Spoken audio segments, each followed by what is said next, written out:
Assalamualaikum warahmatullahi wabarakatuh. Selamat datang di dalam diskusi pengantar ilmu transportasi bersama saya. Selamat datang para insan Merdeka Belajar. Mari kita manfaatkan berbagai kanal, berbagai saluran, berbagai fasilitas untuk menambah ilmu pengetahuan kita. Kita harus adaptif terhadap kondisi terkini, terutama saat ini, di saat pandemi masih mendera kehidupan kita. Mestinya kita terus bergerak, mestinya kita terus belajar, mestinya kita tetap semangat tanpa mengabaikan protokol kesehatan yang sudah ditetapkan oleh pemerintah. Para insan Merdeka Belajar, hari ini mari kita sama-sama mengulang kembali, menyegarkan pemikiran kita tentang ilmu transportasi. Tentunya di pertemuan awal ini kita belum bisa banyak bicara ilmu transportasi terlalu jauh. Namun mari kita berusaha, kita sama-sama menggali kembali sebenarnya ilmu transportasi itu apa sebenarnya. Ada di mana, bagaimana, dan untuk siapa. Yuk mari kita mulai diskusi kali ini. Pada pertemuan ini, kita akan mencoba menggali kembali tentang pengantar ilmu transportasi. Barangkali sebelum kita sama-sama lihat apa itu ilmu transportasi, mari kita lihat gambaran umumnya. Mari kita lihat ada di mana keilmuan ini berada. Karena kebetulan para insan Merdeka Belajar saat ini ada dalam ranah teknik sipil, kita bisa melihat bahwa sebenarnya ilmu transportasi ini bagian daripada rumpun ilmu teknik sipil. Ilmu teknik sipil sendiri, seperti lihat di layar, merupakan bagian dari ilmu teknik. Nah, tidak baku memang saat ini bukan merupakan hal pembagian yang formal di dalam pendidikan tinggi, tapi ini dipahami secara turun-temurun, kurang lebih begitu, bahwa ilmu teknik sipil dibagi menjadi 5 rumpun utama. Walaupun pada akhirnya ada perkembangan-perkembangan, itu diawali oleh 5 rumpun utama rumpun ilmu teknik sipil. Kalau teman-teman lihat, insan Merdeka Belajar lihat, kita mengenal namanya ilmu transportasi, kemudian kita mengenal ilmu struktur, selanjutnya ilmu geoteknik, sumber daya air, dan manajemen konstruksi. Kelima ilmu ini saling menguatkan. Satu sama lain memiliki keterikatan yang kuat di dalam mewujudkan keilmuan teknik sipil yang komprehensif. Tapi tentunya dengan segala keterbatasan, orang-orang harus memilih. Orang-orang harus memilih di mana dia akan memperkuat keilmuan tersebut. Nah, walaupun begitu, kita juga harus maklum bahwa di saat kita menentukan salah satu rumpun ilmu, misalnya struktur atau geoteknik atau sumber daya air, bukan berarti kita bisa melupakan keilmuan lain. Karena untuk menjadi seorang yang paham ilmu teknik sipil, seluruh ilmu yang ada di teknik sipil harus dipahami sebaik mungkin. Mungkin tidak dalam, mungkin tidak konsentrasi penuh, tapi ilmu-ilmu dasarnya harus dipahami. Dengan alasan itulah, maka di level sarjana teknik sipil, semua ilmu dipelajari. Selanjutnya, kita bisa melihat sebenarnya transportasi ini tidak semata-mata bicara tentang teknik. Mari kita lihat, ada apa saja? Oke. Ternyata transportasi pun bicara tentang ekonomi. Kalau ada teman-teman kita, para insan Merdeka Belajar, yang bukan orang teknik, barangkali orang ekonomi, mereka pun akan belajar tentang transportasi. Mereka akan belajar tentang efisiensi. Mereka akan belajar tentang logistik. Mereka akan menilai apakah transportasi ini layak atau tidak secara ekonomi. Jadi bisa dilihat dari sisi ekonomi. Pun begitu, ilmu politik pun sangat konsen dengan transportasi. Karena pertumbuhan politik akan sangat dipengaruhi oleh transportasi. Selain itu, ada juga sosial. Ya, sosial akan berkembang, sosial akan tumbuh, hubungan sosial akan semakin baik, kalau transportasi juga baik, dan sebaliknya. Dan saya ingin menegaskan satu hal saat ini, transportasi sangat tergantung dari kebudayaan yang terbentuk. Apabila masyarakat memiliki budaya yang baik, apabila masyarakat memiliki habit kebiasaan yang baik dalam transportasi, maka akan lebih mudah mewujudkan transportasi yang levelnya dari waktu ke waktu akan semakin baik. Namun masalahnya, apabila budaya masyarakat turun di dalam transportasi, maka transportasi akan kesulitan semakin berkembang. Yuk kita lihat contoh sederhana. Mungkin sekarang tidak sekali dua kali, kita bisa melihat teman-teman kita, atau bahkan kita, di saat menggunakan kendaraan, katakanlah kendaraan roda dua, kita tidak pakai helm. Itu adalah habit yang tidak baik, dan itu bisa mengarah menuruni kebudayaan bertransportasi. Mengendarai kendaraan roda 4, tidak pakai safety belt. Terlebih saat ini cukup populer, karena malas menggunakan U-turn, orang-orang menggunakan kendaraan roda 2 naik ke trotoar, mengambil hak pejalan kaki. Dan tidak sedikit pula orang-orang memakai kendaraan melawan arus, melakukan kontraflow, hanya untuk menghindari U-turn yang terlalu jauh. Yang saya khawatirkan, yang kita khawatirkan, para insan Merdeka Belajar adalah kebiasaan-kebiasaan ini, habit ini, kemudian menjadi sebuah budaya yang tidak baik, yang akan ditiru oleh para penerus kita, sehingga kita semakin kesulitan mengembalikan konsep, kondisi, situasi transportasi yang lebih baik ke depannya. Sebelum saya melanjutkan tentang diskusi hari ini, izinkan saya memperkenalkan diri terlebih dahulu. Nama saya Andri Irfan, teman-teman lebih banyak memanggil Kang Irfan. Monggo silakan. Ini hanya sekedar panggilan. Kebetulan saya menyelesaikan pendidikan teknik sipil di Universitas Indonesia dan Universitas Indonesia melalui program doktoral LPDP. Jadi setelah itu saya lebih cenderung melakukan penelitian maupun pengabdian masyarakat di dalam bidang transportasi. Cukup barangkali perkenalan dari saya, mari kita lanjutkan diskusi pengantar ilmu transportasi ini.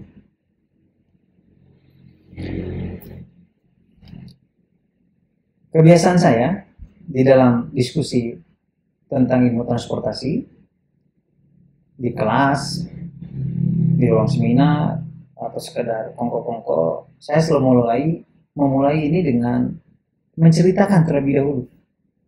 Sebenarnya kita ini ada di mana, sedang apa, dan menuju kemana transportasi ini. Sehingga secara sederhana, saya memisahkan perkembangan ilmu transportasi ini ke dalam 4 generasi. Ini bahasa saya. 4 tahapan. Kalau boleh, kemudian disederhanakan bahasanya adalah keberlanjutannya, sustainable-nya seperti apa di dalam teknik transportasi. Saya coba memilih beberapa kosakata yang sederhana agar para insan Merdeka Belajar dapat memahami ini dengan sederhana pula. Karena ilmu transportasi ini adalah hal yang sebenarnya secara umum mudah dipahami. Mari kita lihat tahapan-tahapan. Yang pertama adalah saya selalu menyebut dengan generasi pertama, yaitu lebih dikenal dengan basic. Ada 4 suku kata yang saya pilih. Yang pertama adalah fungsi, yang kedua adalah geometrik, yang ketiga adalah struktural, yang keempat adalah rute. Nah, untuk teknik transportasi di tahap awal ini, yang teman-teman boleh sebut sebagai generasi pertama, level ini baru sebatas melihat fungsinya. Yang penting sarana dan prasarana transportasi dapat memindahkan orang atau barang dari satu titik ke titik lain. Sehingga yang dilihat hanya fungsinya. Sedikit melepaskan strukturnya, sedikit melepaskan geometriknya, dan sedikit melepaskan rutenya itu sendiri. Jadi kalau boleh dikatakan, yang penting berfungsi. Nah, inilah yang menjadi ciri khas di dalam ilmu transportasi di tahapan awal, di tahapan basic, atau kalau boleh diizinkan saya menyebutnya generasi pertama. Loh, kalau gitu jalannya tanpa geometrik? Tentu ada geometriknya. Namun kaidah-kaidah yang saat ini terus dikembangkan belum digunakan saat itu. Selanjutnya struktur pun begitu. Yang penting jalannya bisa dilalui, yang penting tidak membahayakan, yang penting kuat menahan beban orang, beban sarana transportasi itu sendiri, barangkali kuda, gerobak, barangkali, atau kendaraan-kendaraan sederhana lainnya, yang penting bisa dilewati. Nah, sementara rute belum memikirkan rute yang efektif. Kenapa? Karena biasanya jalan di level ini menggunakan geografi, morfologi alam apa adanya. Jadi dia biasa menyusuri bukit, menuri lembah. Tidak ada namanya bikin terowongan, bikin jembatan panjang untuk efektivitas rute ini. Jadi ciri khasnya traffic engineering tahap ini adalah fungsinya. Yang penting berfungsi memindahkan barang dan orang dari satu titik ke titik lain. Nah, dalam perkembangannya, tentu orang memerlukan peningkatan kualitas. Di generasi kedua, kalau boleh disebut dengan intermediate, keempat kosakata tadi ada yang tetap, ada yang berkembang. Fungsional, ya iyalah, mesti itu. Tidak mungkin kita belajar tentang traffic engineering sementara sarana dan prasarananya tidak berfungsi. Jadi fungsi tetap didorong, tetap harus memiliki fungsi yang utuh. Terus apa yang berubah? Yang berubah adalah geometrik. Kalau di tahapan basic belum memperhatikan kaidah-kaidah geometrik, di level ini, di generasi kedua ini, atau yang disebut dengan intermediate, maka kaidah geometrik, baik elemen vertikal maupun elemen horizontal, sudah disesuaikan, sudah diperhatikan. Sehingga baik sarana maupun prasarana jalannya sangat mempertimbangkan kebutuhan geometrik. Contoh, untuk elemen vertikal akan dibatasi sesuai dengan kelas jalannya. Kemiringannya tidak boleh dari sekian, harus memenuhi panjang, harus memenuhi sudut, harus memenuhi kemiringan tertentu. Itulah yang dimaksud dengan geometrik. Angka-angka itu muncul dari kebutuhan, muncul dari kondisi kendaraan terkini. Barangkali kalau dulu waktu kita merencanakan kecepatan rencana, kita tidak mengakomodir kecepatan kendaraan dengan level yang tinggi. Sekarang teknologi semakin berkembang, tentunya kendaraan itu semakin berkembang. Itu akan menjadi hal-hal yang harus diperhatikan. Tentu tanpa mengabaikan karakteristik lainnya. Keselamatan, kenyamanan, keamanan. Itu tetap harus diperhatikan. Dan semua itu terangkum di dalam keilmuan geometrik. Setelah geometrik ini disusun dengan baik, tentu hal lainnya pendukungnya seperti struktur jalan harus dikembangkan secara terus-menerus. Sehingga di level ini, para engineer yang bergerak di dalam bidang transportasi atau traffic mulai memikirkan bagaimana struktur jalan ini kuat, aman, awet, dan murah. Kenapa ada kalimat murah? Karena kalau cuma kuat tapi mahal, semua orang juga bisa melakukan. Itu bukan karakter seorang engineering. Kalau engineering itu ya mesti bikin yang bagus, yang kuat, yang awet, tapi murah. Nah, terakhir, di level ini sudah bicara tentang efektif rute yang efektif. Barangkali jarak tempuhnya harus bisa dipangkas, kecepatannya harus bisa ditingkatkan. Oke lah, kita berkorban sedikit dengan membangun jembatan lebih panjang, menggali terowongan, atau mengikis bukit, membelah gunung barangkali. Tapi rute yang diharapkan lebih efektif. Sekali lagi, tetap memperhatikan keselamatan, kenyamanan, baik itu pengguna, baik itu kendaraan maupun alam. Jangan sampai kita berniat membuat rute yang efektif, tapi membahayakan keselamatan. Jangan sampai kita membuat rute yang efisien, tapi justru membahayakan alam. Ini harus dihindari. Nah, kalau di intermediate seperti itu, bagaimana dengan level berikutnya? Nah, kita lihat. Nah, ini yang disebut kita dengan advance, atau saya lebih senang menyebut dengan generasi ketiga. Fungsi bagaimana? Ya, fungsi tetap harus ada. Kenapa tidak muncul di kosakata ini? Karena dianggap di level advance ini fungsi sudah melekat dengan sendirinya. Ada hal-hal yang kita tambahkan. Safety. Jelas. Di level ini, traffic engineering, teknik transportasi harus menekankan tentang keselamatan jalan. Setelah punya nilai keselamatan yang baik, maka jalan itu pun harus nyaman. Cukup dengan itu? Oh, tentu tidak. Di level ini, karena di level sebelumnya kita sudah memikirkan struktur yang kuat, awet, aman dan murah. Di sini, kalau kita bicara sustainable, maka struktur jalannya harus yang sustain. Salah satunya memiliki ciri membuat struktur jalan dari struktur jalan sebelumnya, atau recycling. Ya tentu recycling itu hanya sekian persen.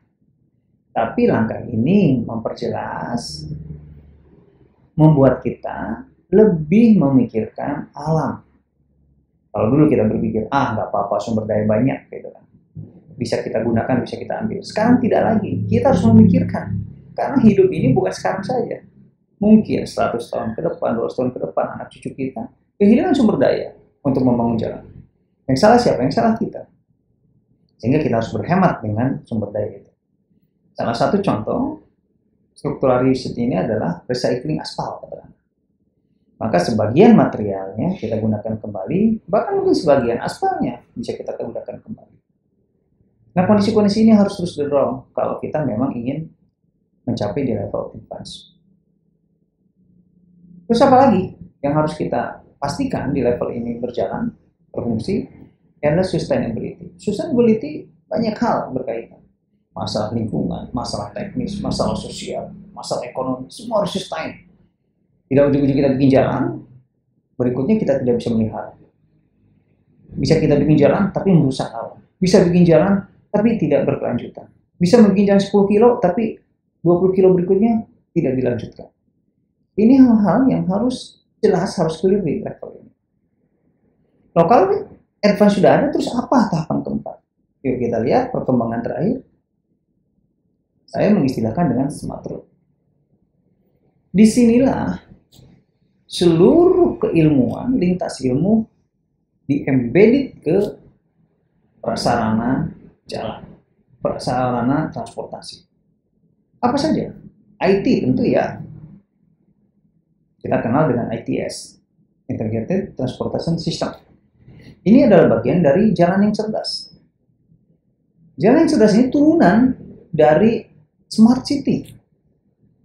Ya tentunya begitu. Jalannya sudah cerdas, kotanya sudah cerdas, jangan sampai pengguna jalannya, seperti tadi saya sebutkan sebelumnya, habitnya memburuk, jangan sampai ditinggalkan oleh jalan yang cerdas. Karena tidak mungkin konsep smart road ini tercapai kalau habit kita juga tidak jadi smart.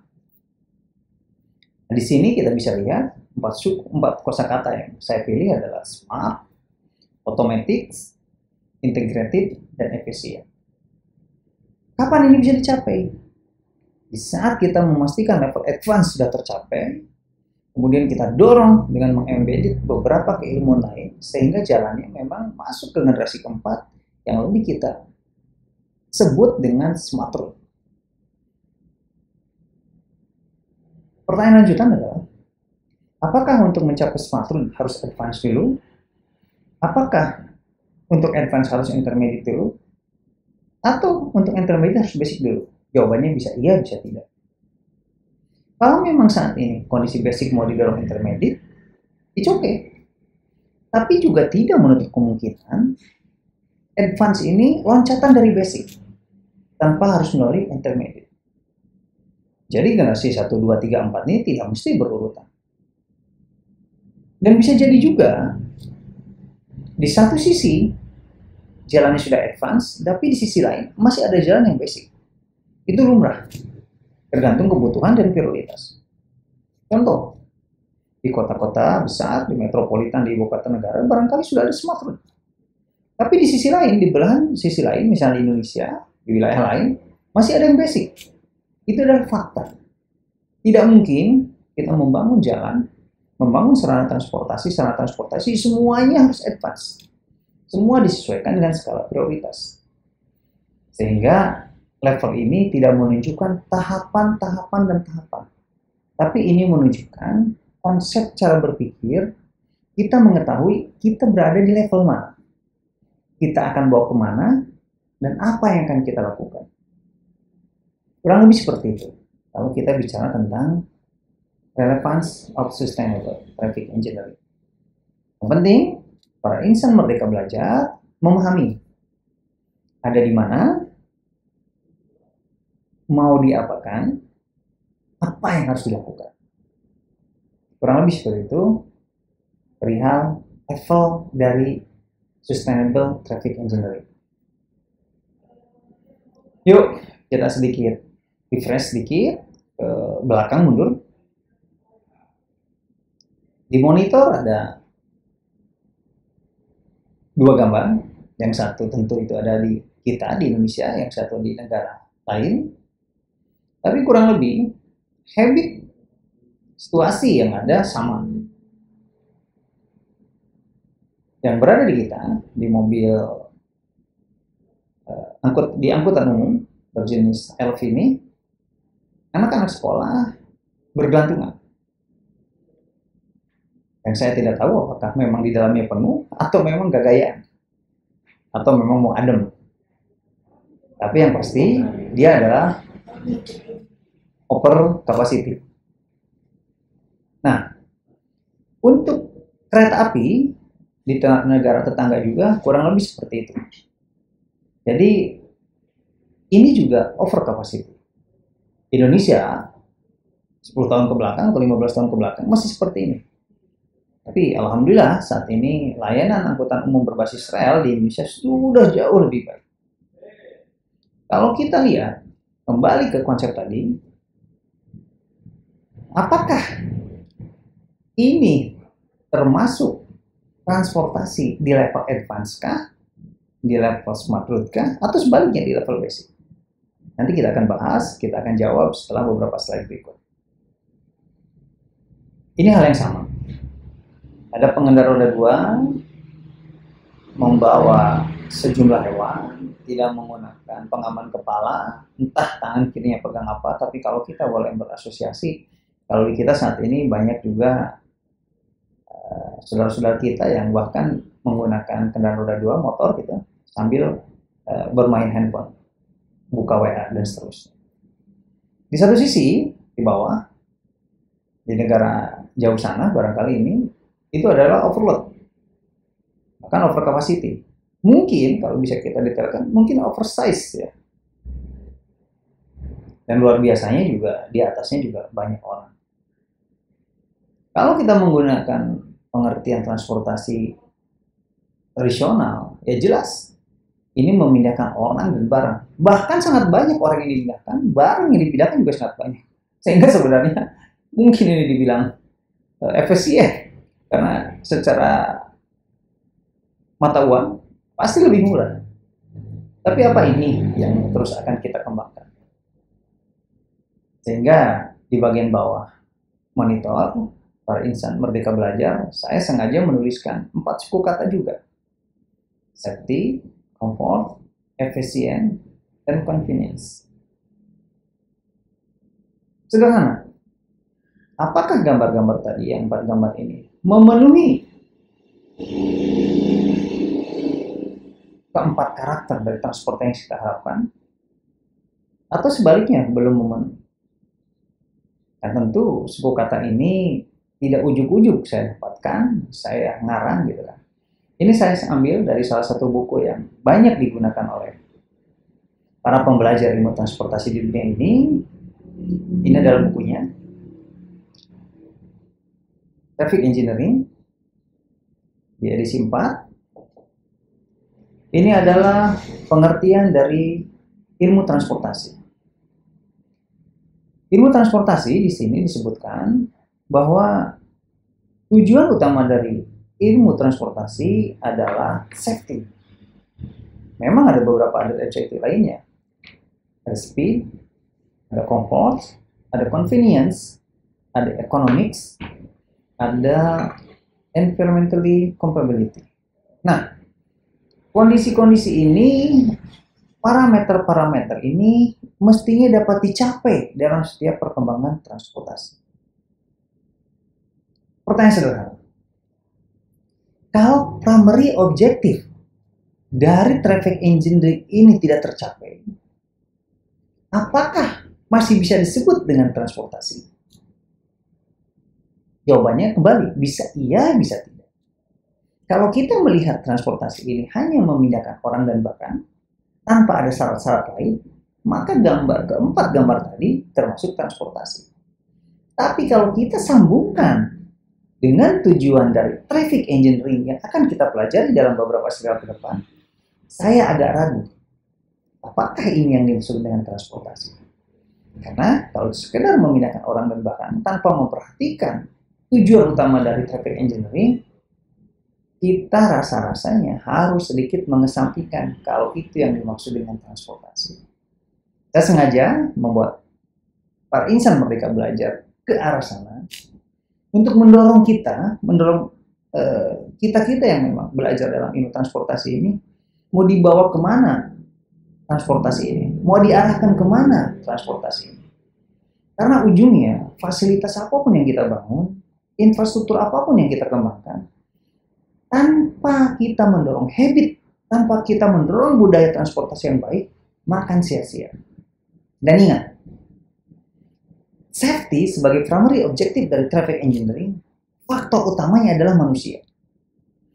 Seaman apapun infrastruktur kita bangun, secanggih apapun sarana transportasi yang kita siapkan, tanpa menyiapkan pelakunya, tanpa mendorong orangnya memiliki habit yang baik, kebudayaan yang baik, sikap yang baik, agak sulit kita mewujudkan traffic engineering sesuai dengan harapan.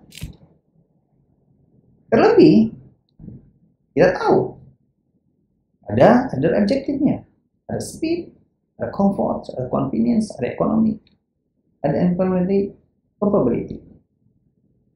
Dengan sekian banyak tujuan dari traffic engineering, yuk kita sama-sama pahami bahwa safety ini menjadi hal yang paling utama. Salah satu langkahnya adalah memastikan, mengkampanyekan kembali bagaimana kita harus berkeselamatan di jalan, berkeselamatan dalam menggunakan kendaraan, berkeselamatan di dalam mendesain infrastruktur jalan. Kurang lebih seperti itu kalau kita bicara tentang safety. Nah, maka kalau tadi kita bawa lagi ke slide sebelumnya, teman-teman bisa berpikir ulang, inikah yang dimaksud dengan transport?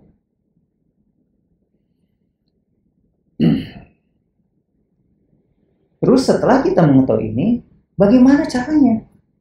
Nah, di dalam beberapa serial pengantar ilmu transportasi ini, kita akan berdiskusi terus para insan Merdeka Belajar. Sebagai penutup dari pertemuan ini, saya akan mencoba menyampaikan beberapa hal yang akan kita bahas di dalam serial-serial berikut. Sebagaimana saya sebutkan tadi, bahwa transportasi ini barangkali umurnya sama dengan umur manusia itu sendiri. Begitu manusia pertama ada, beliau-beliau sudah melakukan perjalanan. Artinya sudah bertransportasi. Umurnya seumur manusia. Nah, tentunya kalau kita melihat tahapan dari basic tadi ke smart root, data yang terkumpul sangat banyak. Tapi data itu apakah akan kita manfaatkan? Apakah data itu hanya sebagai dokumen? Ataukah data ini akan dimanfaatkan kita untuk melakukan transportasi lebih baik? Maka saya di sini, nanti di serial berikutnya, saya memasukkan, kumpulkan seluruh data, kita analisa sebagai sifat big data, kita gali melalui dengan data mining, dan kita lakukan pendekatan-pendekatan dengan beberapa teknologi terkini. Selanjutnya, setelah data itu kita kumpulkan secara baik, kita analisa big data, kita mencoba melakukan pendekatan yang terintegrasi di dalam merancang, merencanakan, melaksanakan, mengendalikan, dan memelihara hasil dari penyusunan prasarana transportasi itu. Nah, harapannya apa? Harapannya tentu untuk meningkatkan level of services dari setiap jalan atau prasarana transportasi yang akan kita bangun. Dengan cara apa? Dengan cara kita meminimais biaya yang dikeluarkan oleh penyelenggara jalan, kalau di Indonesia pemerintah, juga sekaligus mereduksi user cost. Sebagai contoh di Jakarta, ibu kota Indonesia, beberapa penelitian menyatakan bahwa 30% pengeluaran warga Jakarta dan sekitarnya dihabiskan untuk transportasi. Itu luar biasa. Kalau dibiarkan mungkin sampai 50%, sampai 60%. Terus orang mau hidup dengan apa? Hanya digunakan dana-dana yang mereka miliki untuk kepentingan transportasi. Sangat mahal.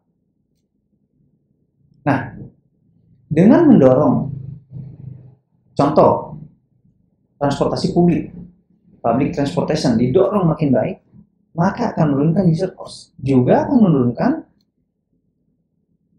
biaya pemerintah di dalam menyediakan prasarana. Selain itu, juga akan mereduksi pencemaran lingkungan. Akan mengurangi konsumsi bahan bakar berbasis fosil misalnya. Dengan sendirinya kalau bahan bakar fosil ini menurun, pencemaran udara juga akan turun. Nah, ini kan akhirnya kita bicara sustain lagi. Dan ujungnya sebenarnya apa sih? Ujungnya adalah meningkatkan kualitas kehidupan manusia. Ujung-ujungnya kita bicara budaya juga. Bagaimana budaya akan semakin baik. Bagaimana manusia berkehidupan lebih enak, lebih baik. Akhirnya ke sana. Nah, untuk mewujudkan ini semua, saya coba pisahkan di dalam 4 ruang, di dalam 4 kuadran. Mirip-mirip SWOT sebenarnya, tapi ini bukan bukan SWOT. Jadi ini adalah konsep bagaimana kita mengembangkan jalan. Kenapa saya memilih kata-kata jalan? Ini mewakili prasarana transportasi traffic engineering secara keseluruhan. Konsepnya ini saya coba niru-niru SWOT, tapi bukan SWOT sekali lagi. Contoh, tujuannya apa sih? Tadi saya sebutkan di slide sebelumnya, ini untuk meminimize biaya dan impact. Kemudian untuk mendorong level of services. Strateginya gimana? Tadi sudah saya sebutkan juga. Kita menggunakan data mining, kita menggunakan machine learning, memanfaatkan data yang begitu besarnya, big data, dengan mengoptimasi. Untuk apa sih? Ada tujuan ekonomi, ada tujuan sosial, ada tujuan lingkungan, banyak. Memang ada masalah. Masalahnya apa? Anggaran. Ya, kita kesulitan anggaran. Tapi ya, namanya engineer ya harus mampu mensiasati kondisi keterbatasan tersebut.